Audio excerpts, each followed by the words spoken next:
Die Quest 3S hier ist vielleicht nicht das beste Headset, dafür ist die Quest 3 einfach in vielen Punkten besser. Jeder, der mein Video dazu gesehen hat, wird dem zustimmen. Dennoch aufgrund des Preises ist es die erste Wahl für viele Menschen da draußen und das gleiche trifft für die Quest 3 zu. Die Bequemlichkeit ist immer so eine Sache aufgrund des Softstraps. Ich habe hier zum Beispiel schon das BoboVR S3 Pro, was ich durchaus empfehlen kann. Aber ich finde hier dieser Lüfter ist nicht unbedingt notwendig. Ich finde den eher unnütz und insgesamt macht das Ding sehr teuer. Und außerdem habt ihr hier eben ein Halo-Design. Wer damit kein Problem hat und sogar Halo-Designs präferiert, für der wird hier das beste Headstrap bekommen von BoVR. Aber wer eben keinen Bock auf Halo-Design hat, der bekommt jetzt mit dem E3 Pro von BoVR hier eine echte Alternative. Und nicht nur, dass es eben ein super nices Headstrap ist mit diesem Magnet hier, eben den neuen von BoVR, dem B100, 10.000 mAh und Schnellladefunktion, sondern man hat hier zusätzlich noch einen extra Slot, um Klinke anschließen zu können. Denn die Quest 3S hat ja keinen Klinkenanschluss, da geht alles nur über USB-C. Das habt ihr hier jetzt alternativ drin. Wir schauen uns dieses Headstrap an, machen eine kurze Bewertung, was die Bequemlichkeit angeht und kommen zu einem anschließenden Fazit. Also bleibt dran.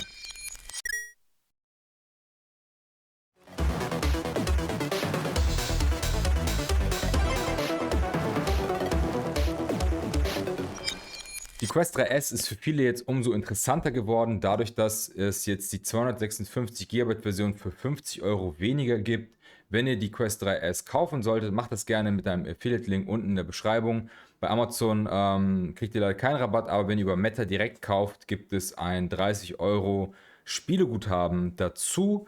Batman ist sowieso inklusive, also lohnt sich das gerade, sich das Angebot anzuschauen.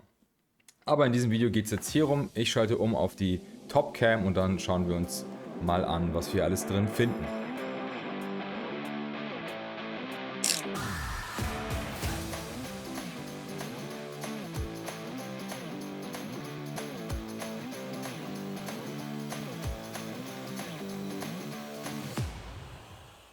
So, das Ganze haben wir jetzt hier geöffnet. Wir schauen uns die Sachen jetzt erstmal im Einzelnen an. Schön finde ich immer bei BoVR die Verpackung. Die Anleitung ist dann immer hier direkt in der Verpackung mit bei. Auch ziemlich simpel. Leider nur auf Englisch, aber eben eigentlich sehr simpel gehalten.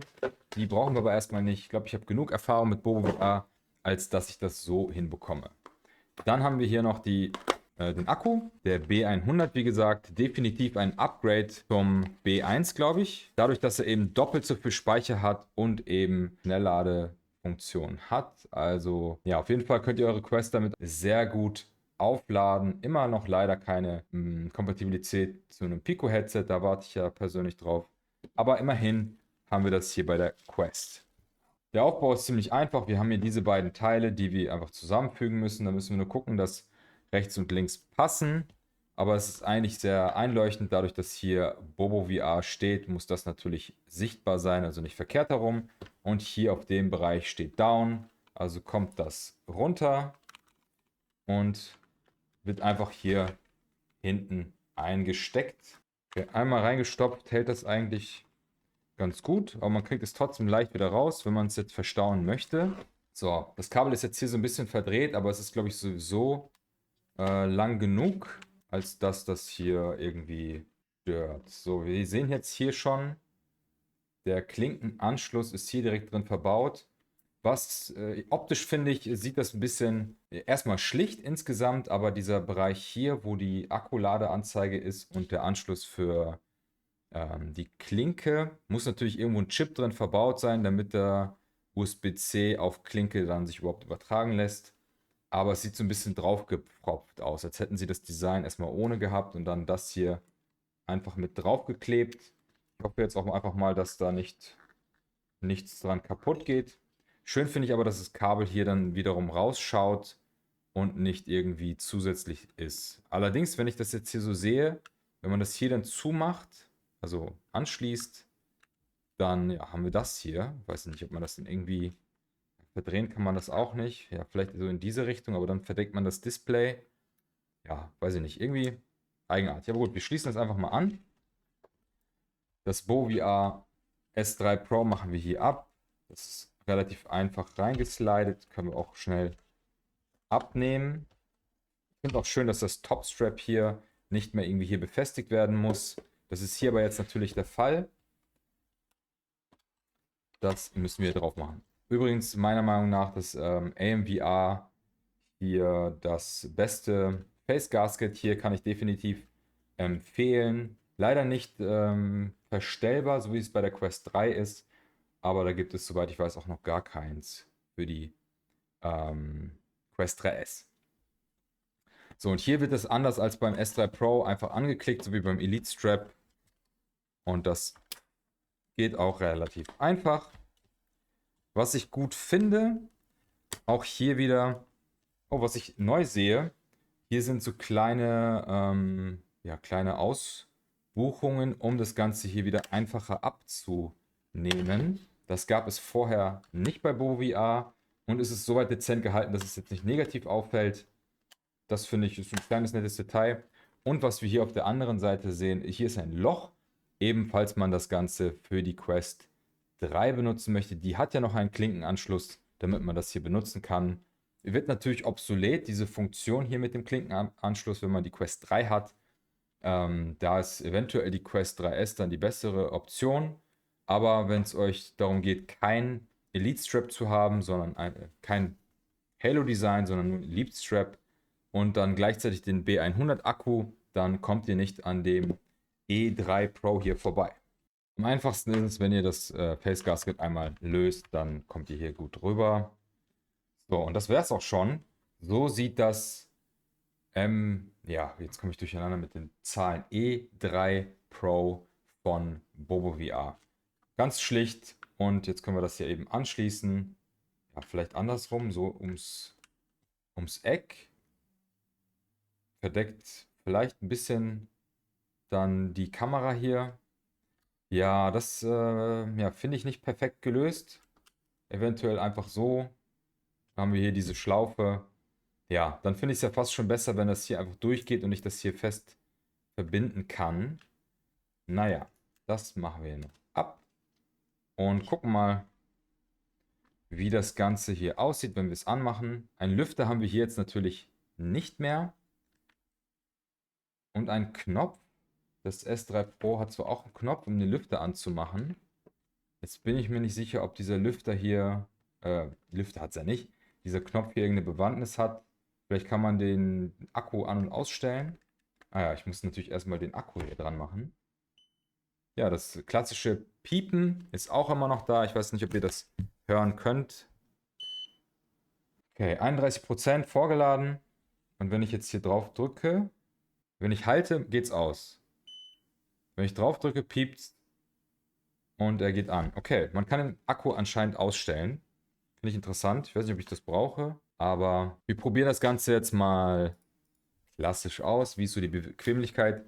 Die Bequemlichkeit steht und fällt, wie gesagt, eher mit dem Face Gasket. Ein Headstrap ist immer nice to have, beziehungsweise muss es sein, meiner Meinung nach. Aber das Face Gasket und irgendein Headstrap tun es meistens auch. Aber das BoVR hat sich eben immer bewährt, alleine weil der hintere Bereich hier sehr flexibel ist, sich sehr gut dem Kopf anpasst und das Ledermaterial hier sehr gut ist. Und ich habe es noch gar nicht gezeigt, vielleicht gehe ich doch nochmal zurück. Es gibt immer diesen Bereich hier. Jetzt anscheinend nur die Unterseite, das ist interessant. Beim anderen BoVR gab es immer dieses Honeycomb-Muster. Das ist so ein Gummimaterial, was sehr rutschfest ist. Gab es immer für oben und unten. Jetzt ist es anscheinend eher für unten, damit es einfach nicht wegrutscht. Ja, das obere passt von der Form her nicht ganz, also könnt ihr das quasi alternativ mit dran machen. Falls ihr Glatzenträger seid zum Beispiel oder lange glatte Haare, dann kann es schon sein, dass es mal wegrutscht. Aber ja, wir testen das einfach mal. Mag dieses Honeycomb nicht so, das zieht ein bisschen an den Haaren. So. Ich mag ja tatsächlich ein gutes Elite Strap lieber als ein Halo Strap, weil dieses auf der Stirn liegen gefällt mir nicht so ganz. Ich habe es lieber leicht insgesamt und dafür einfach auf dem Gesicht geschnallt. Mit einem guten Face Gasket fühlt sich das auch gut an. Ja, man stellt das dann hier nur noch ein, so dass es auf dem Kopf liegt.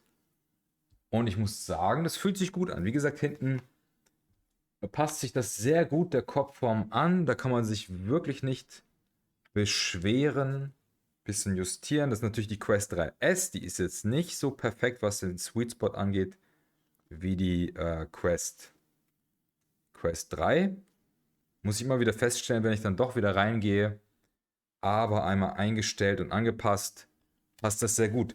Sollt ihr merken, dass ihr grundsätzlich Probleme habt, einen Sweet Spot zu finden, dann kann ich euch tatsächlich dann doch eher das Halo Design Strap von Bovia empfehlen, weil man hier zusätzlich noch diesen Bereich hier justieren kann, also den Winkel verstellen. Denn ich habe festgestellt, bei einem Halo Strap, weil es eben auf der Stirn liegt, kann man das Ganze noch so ein bisschen neigen und je nachdem, wie eure Kopfform ist, euer Augenabstand und so weiter und so fort, kann es sein, dass ihr dadurch ein bisschen mehr Schärfe bekommt. Das geht hier zwar auch einigermaßen, weil die Quest hier so einen Tilt-Mechanismus mit bei hat, aber ja, hier habt ihr einfach nochmal mehr Möglichkeiten, das Ganze an eure Kopfform anzupassen, aber eben mit dem Nachteil, dass ihr einen Halo-Strap habt. Viele schwören auf Halo-Straps, viele nicht. Deswegen können wir das ja mal ganz kurz vergleichen. Wann solltet ihr welches kaufen? Wenn ihr jetzt Bock habt auf Bovo VR, wie gesagt, dieser Hot Swappable Akku hier ist da definitiv ungeschlagen. 10.000 Milliampere haben viele fest verbaut. Sie sind nur relativ teuer. So ein Akku kostet 50 Euro. Und ja, wenn ihr zwei Akkus haben wollt und eine Ladestation zum Beispiel, dann seid ihr schon bei 150 Euro zusätzlich zu dem fast 100 Euro schweren Headstrap hier. Das Elite Strap hier kostet 100 Euro, habe ich gerade gesehen, also doch relativ teuer. Empfand ich immer schon bei Bovo VR. Aber ja, sie machen auch mitunter die besten Headstraps. Das S3 Pro hier mit dem Lüfter kostet 120 Euro. Also ihr spart nochmal 20 Euro, wenn ihr auf Halo Strap verzichten könnt und den Lüfter hier, den integrierten. Und ja, dementsprechend kann man die natürlich vergleichen. Wir haben gerade über den Preis gesprochen. Der E3 Pro hier hat eben die Klinkenmechanik hier. Die werde ich auch gleich nochmal testen. Und eben ein Elite Strap statt Halo Strap. Wie genau sich das auswirkt, das muss man wirklich testen. Das ist schwer zu sagen. Ich habe beide schon getestet und es gibt Pros und Kontras für jeweils das andere. Muss man sich überlegen. Also ich komme mit einem Halo Strap immer nicht so gut zurecht, weil dadurch der Augenabstand, nicht der Augenabstand, das Eye Relief bei mir sehr klein ist, weil meine Stirn so ein Stück weiter nach hinten geht. Bei einem relativ geraden Kopf ist es vielleicht besser. Ich mag das, wenn es ans Gesicht rangedrückt wird, aber eben auch nur, wenn man ein gescheites Face Gasket hat, damit das Ganze bequem ist. Ja, die Polsterungen sind gleich bei beiden. Die sind sehr hochwertig und weich hier. Also nicht nur, dass das Material weich ist, sondern auch da, wo das Polster befestigt ist es beweglich. Das ist exakt gleich bei beiden. Ja, ich merke, es ist doch schwergängig. Das hatte ich früher mal kritisiert bei Bovo VR, dass dieser Mechanismus hier sehr leicht von alleine hochgeht. Das ist aber nicht mehr der Fall. Da muss man sogar schon nachhelfen. Also ich kann es auch so halten, ohne dass es wegknickt. Ja, das ist schon beachtlich. Kann man dadurch aber auch nicht so leicht einfach zusammenklappen, um es irgendwie zu verstauen. Die Anzeige ist gut zu sehen, auch wenn ich nicht weiß, wofür man das braucht. Man guckt von außen eher selten drauf, aber es ist vielleicht doch interessant zu wissen, wie viel Akku habe ich da noch, dann nimmt man das Headset kurz ab und schaut mal eben nach. Wenn ihr PC-VR-Nutzer seid, dann macht der Klinkenport natürlich nur Sinn, wenn ihr Wireless Streaming benutzt. Das ist natürlich interessant. Viele Leute, die die Quest 3 haben und PC-VR nutzen, waren vielleicht irritiert, dass es keinen Klinkenanschluss gibt. Ich habe ein Video gemacht zu Alternativen, wenn man keinen Klinkenanschluss hat. Aber wenn man jetzt Kopfhörer hat, zum Beispiel In-Ears oder so, die man einfach per Kabel anschließen möchte, ist es ganz cool, dass es jetzt die Möglichkeit gibt, das hier anzuschließen. Aber wenn ihr PC-VR benutzt mit USB-Kabel, dann müsst ihr das natürlich freinehmen. Dann ist das gesamte Headstrap vielleicht gar nicht die beste Wahl für euch. Denn ja, das ist dann natürlich alles nur Schnickschnack mit dem Akku hier, wenn ihr sowieso ein Kabel benutzt. Also eher was für Standalone und Wireless PC VR Nutzer. Ja, meine Quest war gerade eben noch bei 0% und dank des Akkus, der ist natürlich auch nicht voll geladen, bin ich jetzt schon nach wenigen Minuten, ich nehme jetzt insgesamt 20 Minuten auf, habe aber den Akku erst seit 5 Minuten drauf, bin ich schon bei 10%. Also das ist schon echt eine gute Sache. So, ich benutze jetzt einfach meine Kopfhörer. Die würde ich jetzt nicht unbedingt für die Quest benutzen. Da kann man natürlich gucken, was hier überhaupt drüber passt. Also so Over-Ears, da wird es schon ein bisschen knapp, weil das Ganze hier so relativ breit ist. Aber ich will jetzt einfach mal gucken, ob das mit der Klinke hier so funktioniert, wie ich mir das vorstelle. Ja, was mir sofort auffällt, ist, dass auch das 3D-Stereo hier funktioniert. Ich habe hier ein Video vor mir bei YouTube einfach angemacht und kann mich drehen und höre das jetzt auf der linken Seite. Das Video ist hier vorne und ich höre es auf der rechten Seite. Also das wird alles gut übertragen. Die Soundqualität ist gut, guter Bass, eben was ich von meinen Kopfhörern hier gewohnt bin. Ich merke da jetzt keinen großen Nachteil dadurch, dass das jetzt hier mit einem Adapter quasi passiert. Ja, funktioniert so, wie man sich das wünscht. Ja, abschließend müsste man sich eben nur noch entscheiden, will man das Halo-Design für 120 Euro mit Lüfter oder das Elite Strap mit zusätzlichem Klinkenanschluss und 20 Euro weniger für das E3 Pro oder das S3 Pro. Das bleibt euch überlassen. Ich persönlich kann grundsätzlich Bobo VR empfehlen. Der einzige Nachteil, den ihr bei Bobo VR habt, ist der hohe Preis. Vor allen Dingen, wenn ihr mehr Batterien kaufen wollt, geht das ganz schön ins Geld. Aber ansonsten ist es wirklich eigentlich nur eine Preisfrage. Ich hoffe, das Video konnte euch bei der Kaufentscheidung weiterhelfen. Wenn dem so war, nutzt gerne die Affiliate-Links unten in der Beschreibung. Sowohl für die Quest 3S bekommt ihr gerade für die 256 GB Variante 50 Euro Rabatt und wenn ihr den Link benutzt, 30 Euro Spieleguthaben. Batman ist sowieso dabei. Oder ihr benutzt einen Amazon Affiliate Link, damit unterstützt ihr meinen Kanal mit einer kleinen Provision. Ihr habt dadurch keine Nachteile und unterstützt, wie gesagt, diesen Kanal. Lasst gerne ein Like da, abonniert diesen Kanal für mehr Videos rund um Virtual Reality. Wir sehen uns beim nächsten Mal. Haut rein. Ciao.